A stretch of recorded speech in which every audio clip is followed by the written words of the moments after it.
복부 비만이 되면은 뭐가 나쁜가 하면은 내장 지방으로 가면서 거기에 염증 반응을 막 일으킵니다. 이 지방 세포들이 염증 반응을 막 일으키게 되면 전신으로 염증 인자들이 퍼져나가게 되고 이 염증 인자는 뇌에는 아주 치명적이거든요.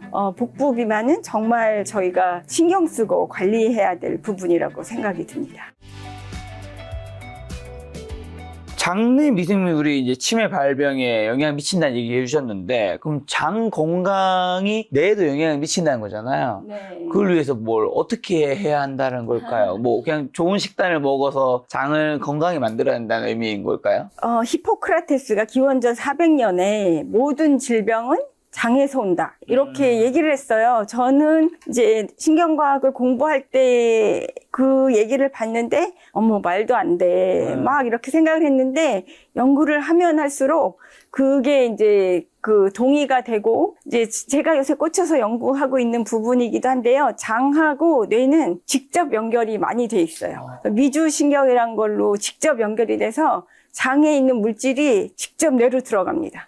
그거는 뇌 혈관 장벽도 안 통하고 그냥 확 들어가 버립니다. 그러니까 장에 어떤 물질이 있느냐가 엄청 중요하게 되는 거고요. 염증 물질이 있다면 뇌에 치명적이겠죠. 그러니까 그런 통로가 하나 있고 또 다른 통로는 이 장벽이 느슨해지면서 독성 물질이 막 나와요. 그러면 혈관 안으로 침투를 해갖고 혈관은 전체 몸을 돌고 뇌도 돕니다. 그러면서 뇌에 이런 염증 물질, 뭐 독성 물질 이런 걸 막 뿜어내기 때문에 장벽을 튼튼하게 유지하셔야 됩니다. 그래야지 이런 것들이 전신으로 안 돌게 막을 수가 있거든요. 장벽을 튼튼하게 할 수 있는 방법, 그게 뭘까 이제 고민하면서 저희는 그런 연구도 많이 하고 있고요. 실제적으로 장벽을 강화하는 그런 물질들도 많이 찾아내고 있고요. 그 다음에 이제 이렇게 장벽이 튼튼해지려면은 그 장 환경이 좋아야 됩니다. 장에 염증이 있으면 장벽이 튼튼할 수가 없어요. 그래서 장의 염증을 줄이기 위해서는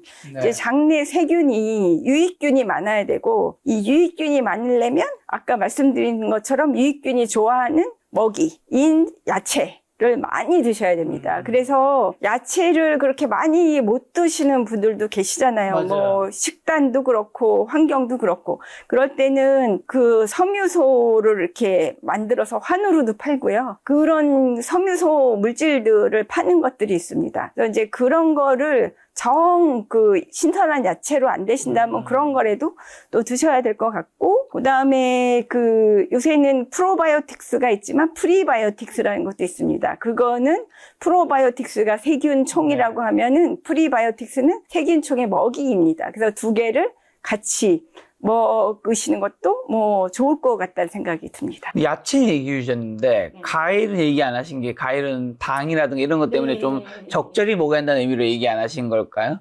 과일은 너무 맛있고 또 거기에 비타민도 많고 무기질도 많고 그래서 너무 좋은데요. 과당이 문제입니다. 과당이 과일마다 조금 다른데 이제 사과 같은 경우는 70%가 과당이고 30%가 포도당입니다. 그래서 이제 과당까지 가려면 그냥 생과일을 먹으면 시간이 좀 걸려서 덜 하긴 하지만 과당으로 가면은 바로 혈관에 문제를 일으키는 거 플러스 이제 뱃살이 막 이렇게 찌게 됩니다. 그러면 복부 비만이 오게 되고, 복부 비만은 내장 비만으로 가고, 내장 비만은 또 다른 질병을 막 유발하기 때문에 과일은 될 수 있으면 드시려면은 생과일로 드시고요.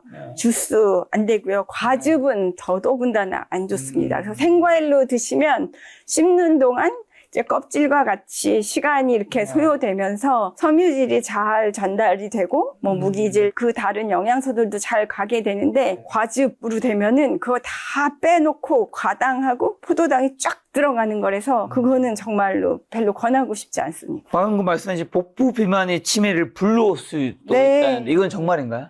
진짜입니다. 이제 나이가 들면 중력에 의해서 위에 살이 점점 빠져서 얼굴은 헬쓱해지는데 그게 가다가 배에 딱 걸립니다.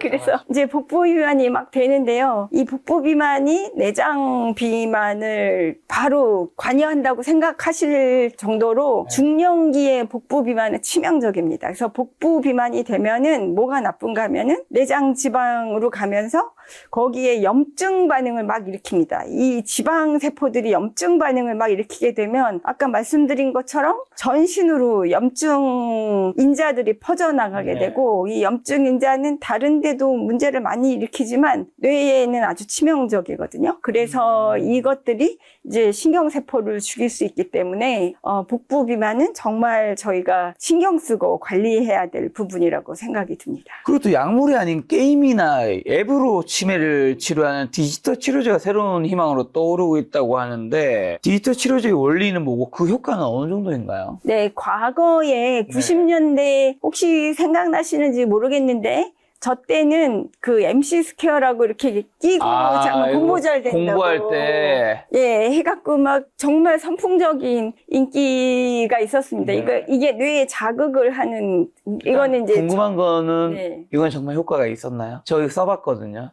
잘 모르겠는데 네네. 근데 요즘 거의 안 쓰잖아요. 네, 이건 이제 없어졌고요. 그거 대신에 이제 경두계 자극을 준다거나 이제 직류 자극을 줘서 이렇게 밴드처럼 이렇게 아주 작은 자극으로 준다거나 음파를 준다거나 하는 뇌 자극 의료기기가 나왔는데 이거는 이제 증상 따라서 조금 어떤 거를 쓰느냐 이거는 전문가의 조언을 받으셔야 되는 거고요. 이제 저희가 많이 생각할 수 있는 디지털 치료제는 앱이나 게임 등을 하면서 사용할 수 있는 거가 되겠습니다. 이런 것들은 유해하지는 않고요. 아까 같은 직접 자극을 주는 의료기기는 전문가가 정확한 위치에 정확한 혈류로 뭐 이렇게 해야 되기 때문에 그거는 전문가 아니면 절대로 권하지 않고요. 하지만 이 디지털 치료제는 그거에 비해서는 많이 그 부작용은 적습니다. 그래서 지금 현재 확증 임상 승인이 나서 팔리고 있는 거로 코그테라라는 게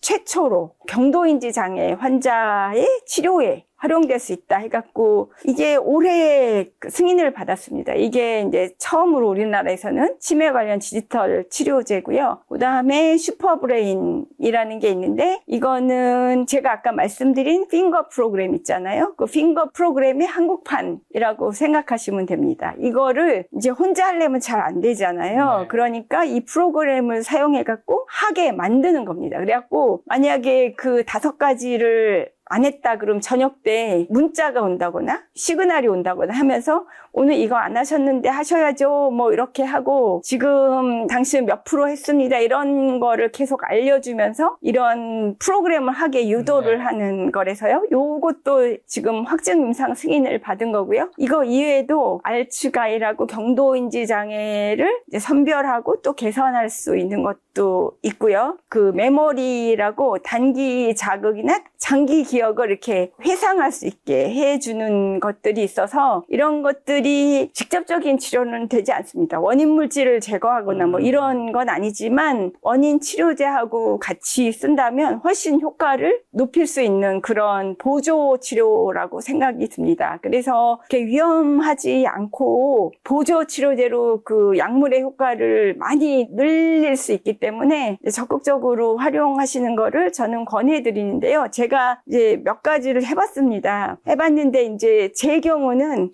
약간 좀 문제가 재미가 없어요. 그래서 며칠은 이제 해야지 그러고 하는데 조금 지나다 보면 이게 뭐 바로 효과가 나오는 것 같지도 않고 또 이거 하려면 시간이 좀 걸리거든요. 그러니까 중간에 이제 스톱을 하게 되는데 제가 이거 개발하시는 분들한테 계속 얘기하고 있는 게 보상을 줘야 된다. 또 우리나라 사람들은 또 이런 경쟁심도 강하고 보상에 되게 예민하기 때문에 도토리라도 이렇게 주고 아니면은 팀을 만들어서 5명이 하는데 이 사람은 100% 갔는데 나는 30%다 그러면 이제 막 또 더 하려고 그러고 이런 거로 그 동기 강화를 넣어야 된다 하고 제가 여러 번 말씀을 드렸고 그런 것도 많이 넣으신다고 지금 들었습니다. 그래서 조금 더 재밌게 하실 수 있을 것 같고요. 또 회상이라는 거는 우리가 약을 먹을 때 옛날에 행복할 때를 생각하면은 기분이 좋아지잖아요. 그렇죠. 그래서 그런 사진을 이렇게 띄워주는 거예요. 그럼 아우 저 때 너무 좋았는데 막 그러면 기분이 좋으니까 우리 뇌 속에 그 행복 호르몬들이 또 막 나오게 됩니다. 그러면서 이제 인지 기능이 좋아지고 신경세포도 건강해지고 그러기 때문에 그런 요법도 상당히 효과가 있을 거라고 생각이 듭니다. 자, 뇌를 보호하는 뇌 혈관 장벽이 손상이 치매를 가속한다고 이제 이 치매 예방 책에서 설명하시던데 이 방어 시스템이 무너진 이유는 뭐 어떻게 지킬 수 있을까요? 뇌 혈관 장벽이 있는 이유는요. 혈관을 돌고 있는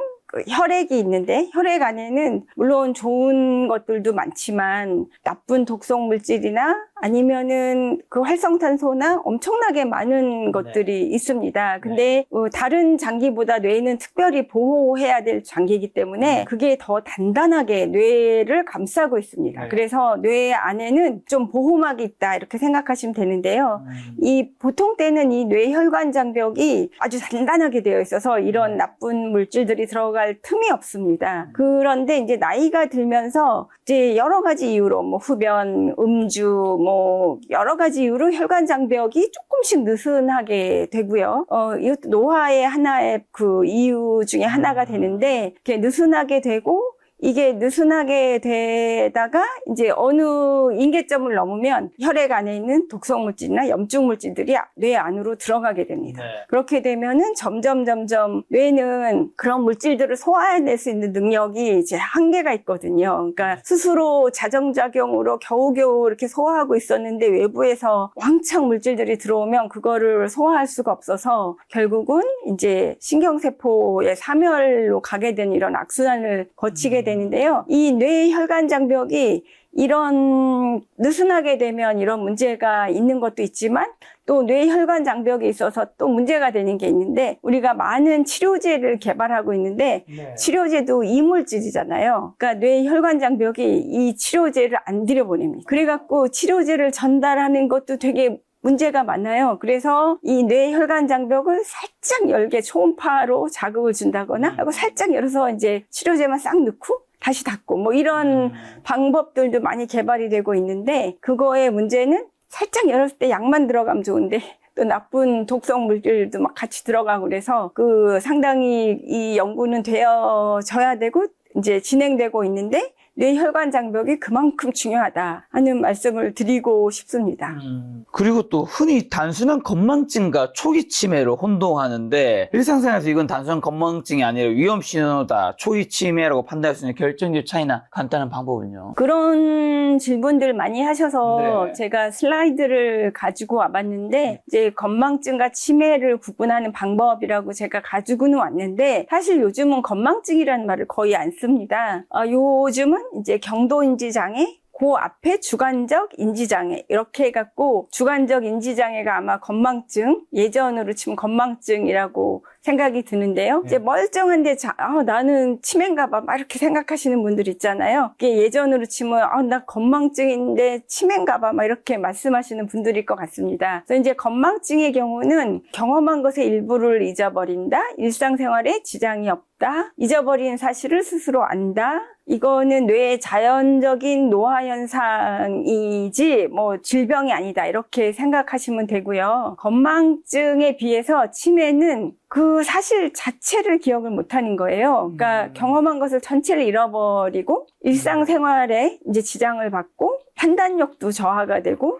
이거는 그 뇌의 손상이 원인돼서 질병으로 나타나는 건데요. 요거에 팁을 드린다면 잊어버렸어요. 똑같이 어떤 사실 잊어버렸는데 주변에서 그때 나랑 갔었잖아. 아니면 뭐 그때 너 빨간 옷 입었잖아. 그러면 맞아. 그리고 생각이 난다. 그런 건 건망증이시고요. 내가 언제 갔었어? 난 너랑 간 적 없어. 뭐 이렇게 전체를 부정하시는 경우도 가끔 있는데 그럴 때는 약간 치매를 의심해 보셔야 되지 않을까 이렇게 생각이 듭니다. 사건 전체를 우리가 어쨌든 뭐 모든 걸 기억하지 못하니까 누가 단서를 딱 얘기해주면 맞다 얘기할 때 있는데 네. 그 정도면 이제 치매까지는 아니고요. 네, 네, 네. 자, 또 나이가 들면 뇌가 작아져서 치매에 걸린다라고 생각하시는 분들도 많은데 이건 맞는 말인가요? 나이가 들면 뇌는 이렇게 위축을 하게 됩니다. 네. 누구나 위축을 하게 되는데 이게 치매의 경우는 그 위축 속도가 상당히 빠르고요. 그 다음에 또 위축되는 부위가 해마하고 전전두엽으로 먼저 위축이 일어나갖고 확 거기가 먼저 줄어듭니다. 근데 이제 그냥 노화에 의한 위축은 전체가 그냥 서서히 줄어드는 거라서 MRI를 찍어보시면 그거는 정확히 구분이 가능합니다. 저희가 치매에 대해서 지금 긴 시간 이야기 나누고 있는데 치매가 정말 무서운 이유랑 치매 환자나 가족이 겪는 고통 실제로 좀 어떻게 될까요? 사실 이게 환자도 힘들겠지만 가족이 겪는 고통이 되게 쉽지 않을 것 같다는 생각이 드는데 저는. 그 신문 기사에서도 가끔씩 나와서 가슴 아픈데요. 이제 치매는 증상이 발현하고 나서도 8년에서 13년 이 정도 가기 때문에요. 아주 긴 싸움이라고 생각이 들고 혼자서 일상생활을 할 수 없는 중증으로 가면 이제 그때부터는 옆에 누가 계셔야 되는데요.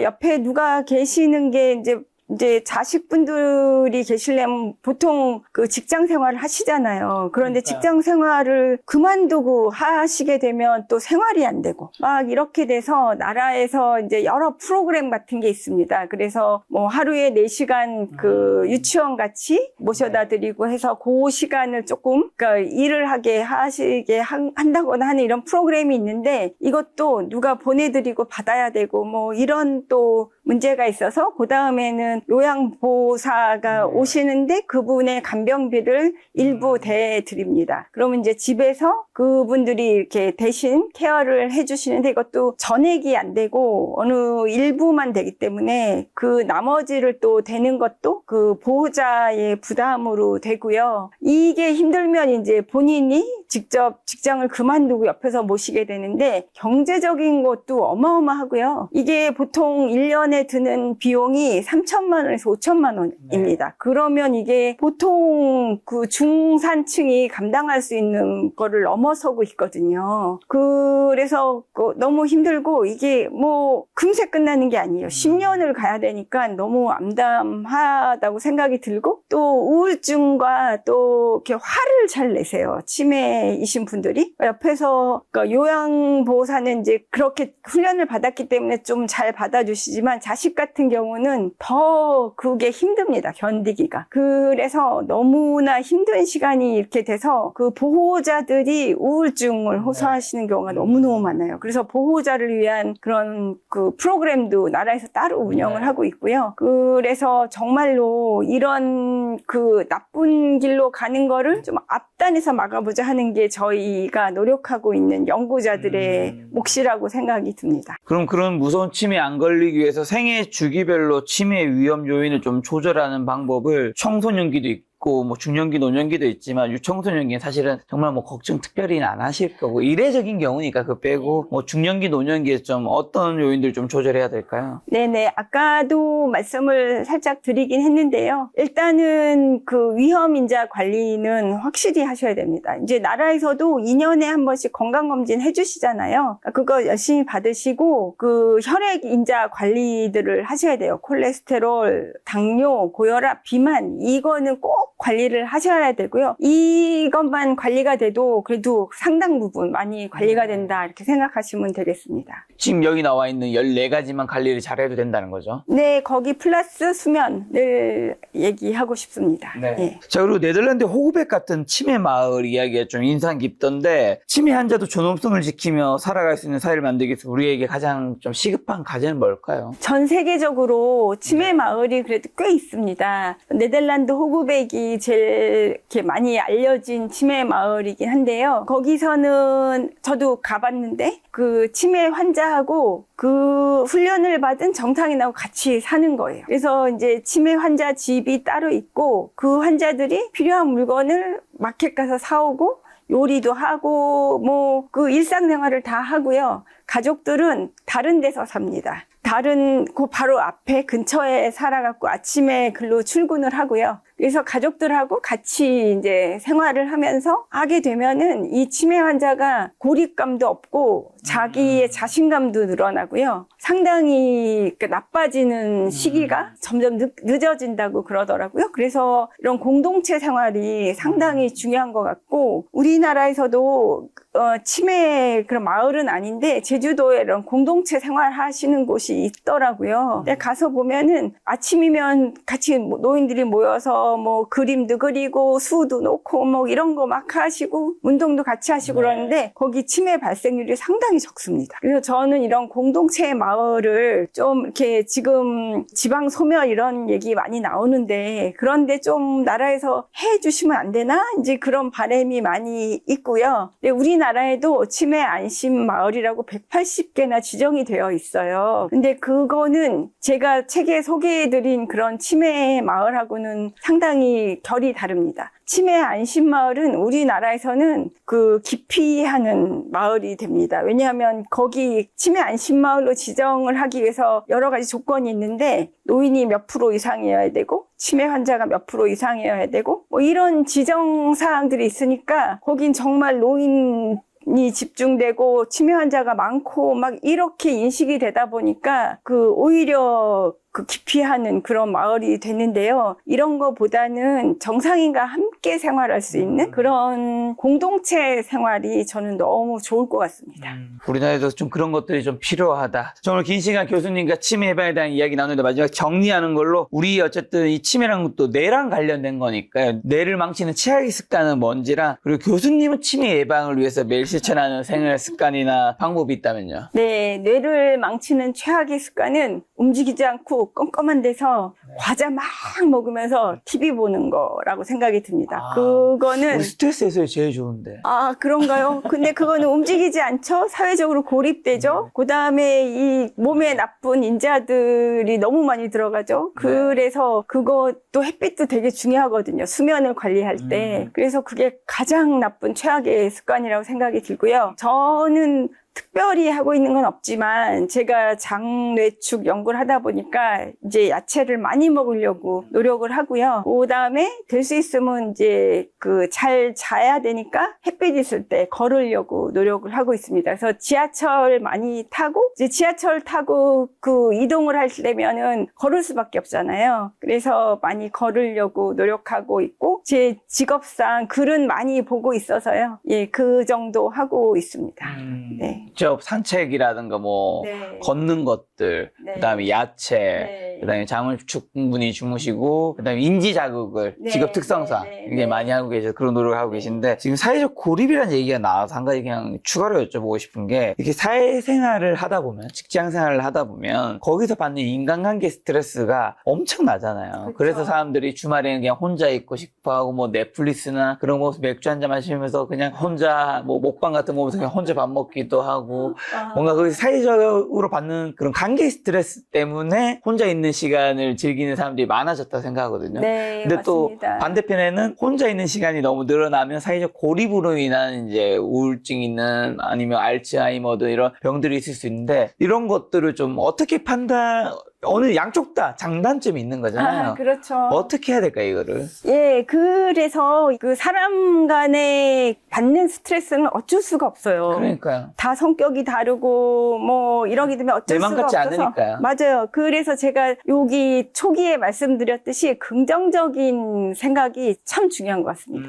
누가 이제 뭐라 그래도 이렇게 나쁜 의도라고 생각하지 않고 그래 뭐 너는 그렇고 나는 또 이걸 나한테 잘 활용하면 좋고 이렇게 긍정 마인드를 갖는 게 제일 좋고요. 그다음에 고립되는 게 정말 나쁘기 때문에 마음에 안 드는 친구라도 가끔은 좀 만나러 가는 것 자체가 또 좋기 때문에 근데 꼭 둘이 만날 필요 없잖아요. 그러니까 여러 명이 만난 그중에 또 마음에 맞는 친구도 있고 그래서 저는 이제 여러 명이 같이 만나는 일이 좀 있었으면 좋겠다 이렇게 말씀드리고 싶습니다. 교수님 말씀을 사회생활이나 인간관계가 힘들다고 해서 아니면 힘든 면이 있다 해서 그걸 아예 안 하는 거는 네. 내 인생에 더 힘든 병이나 맞아요. 이런 것들이 것들이 올 수 있다. 이렇게 네, 받아들이면 네, 될까요? 맞습니다. 힘들더라도 어느 정도는 해야지. 네. 거기서 오는 자극들이 내 아이 뇌를 자극하면서 내가 좀 더 나중에 치매도 안 걸리고 건강하게 살 수 있는. 네, 그렇습니다. 네. 혹시 김작가 TV 처음으로 나오셨는데 뭐 개인적으로 꼭 하시고 싶은 말씀 있을까요? 아, 김작가 TV 제가 자주 보고 있는데요. 여기선 주로 경제 이슈를 많이 다루더라고요. 그래서 이 치매는 건강 이슈라고 생각을 하시는데 이것도 직접적으로 경제적으로 연관이 됩니다. 그래서 치매에 걸리면 이거를 이제 치료하고 관리하고 할 때 그 가족들까지 다 합치면 10년이면은 몇 억의 손실이 오는 거기 때문에요. 이것도 내가 저금한다 생각하시고 예, 젊으셨을 때부터 치매 예방에 힘써 주시면 좋겠습니다. 맞습니다. 요즘 같은 고령화 세상에 건강을 지키는 것도 재테크라는 세상이 되네요. 네, 맞습니다. 치매 관련해서 여러분들 궁금하신 분들 이 치매 해방 요 책 보신다면 큰 도움을 얻으리라 생각합니다. 오늘 만난 손님은 무인희 교수님이었습니다. 시간으로 소중한 시간 함께해 주셔서 정말 감사합니다. 오늘도 김 작가였습니다. 고생 많으셨습니다. 네, 감사합니다.